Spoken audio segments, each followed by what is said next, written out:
Hello, welcome back to Vintage Sports Cards Hobby. Today I just want to talk about finding some value and variety in the cards you collect and how I collect anyway. And sometimes I like just to mix up how I display my cards down here in the pub, and I'm gonna do a video soon about showing how I display my cards and stuff, because I don't like them being in boxes too much, although I do have thousands of them in boxes. But I got hundreds on my walls and different places here in the bar. But sometimes you scroll through eBay and you just keep seeing the same stuff over and over. You go to a big show and you'll see the same cards over and over again. Just for example, and I'm not dissing the card or anything, but I was scrolling today, this morning, saw like at least a dozen Nolan Ryan rookies. So it got me thinking, look online, look on eBay.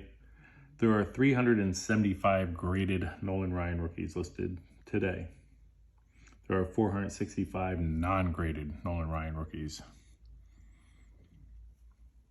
There's just a lot of them. And again, I'm not saying it's a bad card. I would like one day.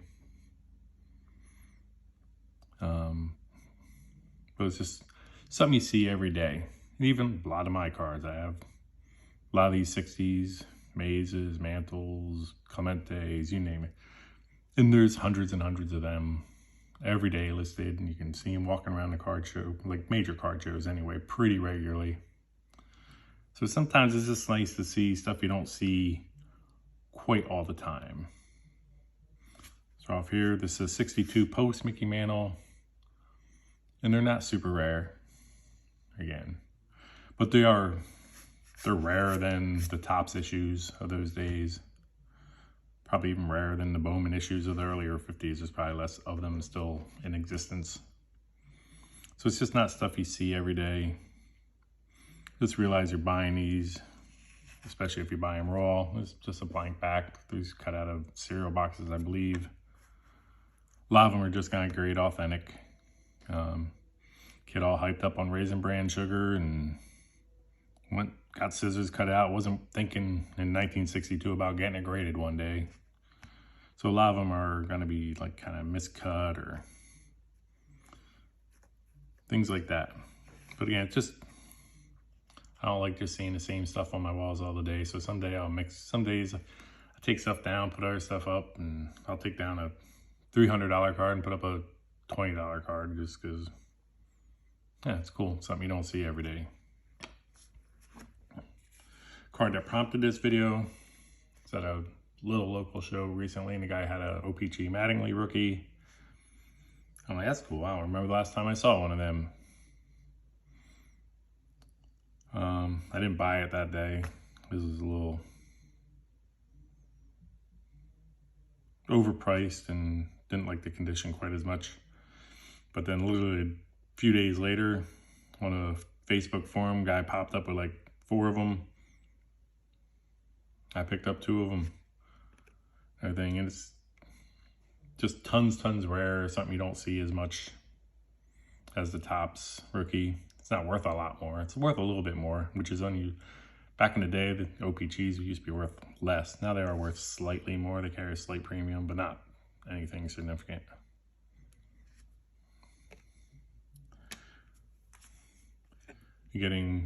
Starting to get a little rare, and I have more. This is a 77 record breaker Pete Rose. Hard to see, but right down here is where it'll say OPG on these. It doesn't say it on the front like on the Mattingly. But I've got some other late 60s, early 70s Mays, Clementes and stuff coming. And they carry premium, but not a huge premium over the Topps. And I'd be shocked if they're not bare minimum 10 or 20 times less common of a card.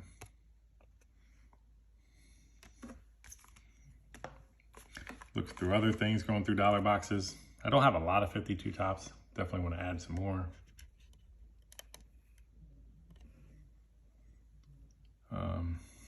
It's just a common Marked $2, but it was in the dollar box. I'm like, I'm buying 52 commons for $1 all day, every day. But it's the only one he had in there. I turned it over. It happened to be a black back. It's actually the only black back I have for 52s. But again, it's just a little variety.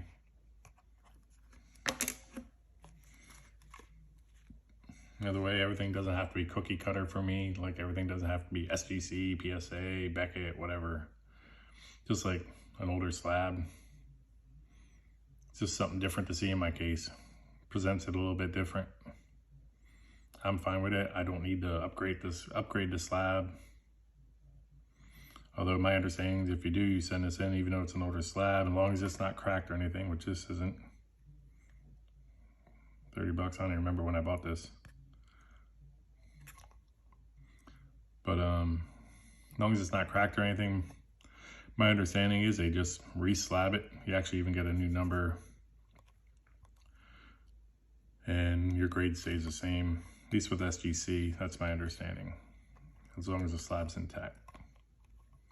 And you can get these older slabs at a bit of a discount too, so definitely look out for that when you're shopping. Sometimes they really fall through the radar and you get a pretty steep discount actually online because people don't want the older slab.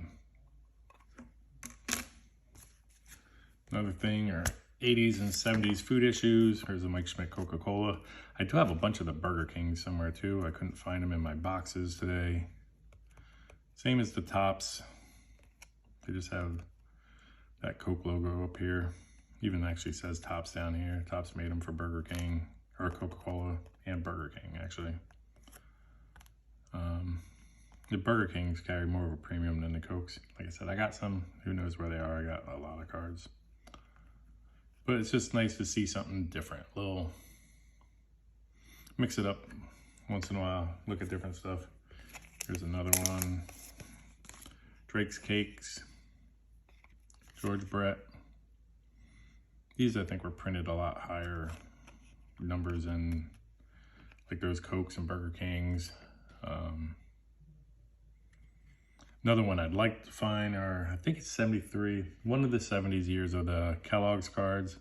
Most of the Kelloggs cards have that like 3D kind of moving appearance to them. The one year doesn't. That I'd like to get a Ryan of from that set, maybe a couple others eventually, because I don't have any of those. And it's just something different. Something, again, it's not, you walk around a card show, you might not see one, even a huge show. I'm going to Philly in a few weeks. It's just nice to mix stuff up and see different cards that you don't see every single day. 86 Leaf, I've got a full box of these, so I'm not gonna open this because this is part of that box. Fred McGriff rookie. Leaf was the Canadian issue of Donruss that year, so I think that makes it even extra cooler since McGriff was, for a number of years, a Blue Jay. So having his Canadian issue rookie. But again, they're just, I bet you they're 10 times less of these printed than the regular Donruss. Everything, and they really don't carry much of a premium. If they do, it's not significant. Another rarity, and this I will open. I got a few of these. I was lucky enough to go to the 96 All-Star game, Philadelphia. And day before the All-Star game, I believe it was. They have a Fan Fest event, huge card show, tons of autograph signers. It was a good time, and you got these free packs. I think you got a couple just for entering, and then people were selling them. And these things don't hold a high value. There's only 2 cards per back. There's no chase cards or anything like that, but there's some great players in here, and these are cards you never ever see. Like, they're just printed for that event. Who knows how many were printed of each, but it's definitely not a high number. So let's just crack one of these open and see what we got.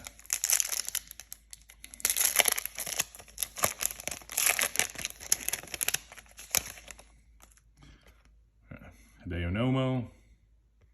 They're a nice design, lots of gold foil on them. Sharp pictures.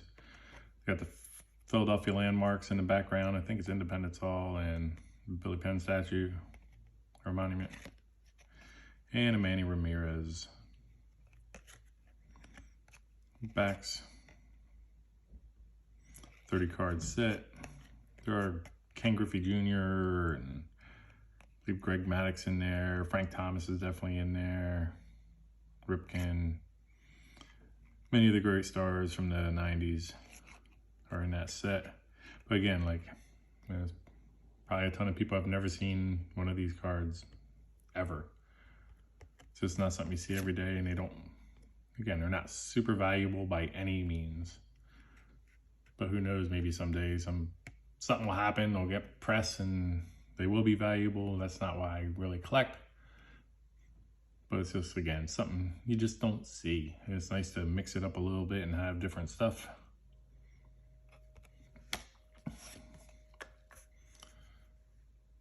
So it's just a way to find some rarity and mix it up a little bit with your displays and what you're showing, how I do it anyway.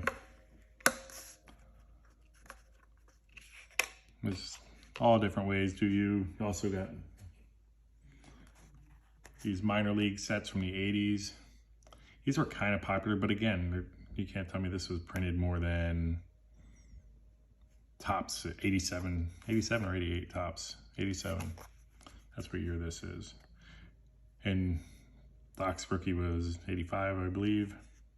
So this isn't even a rookie of his or XRC, whatever.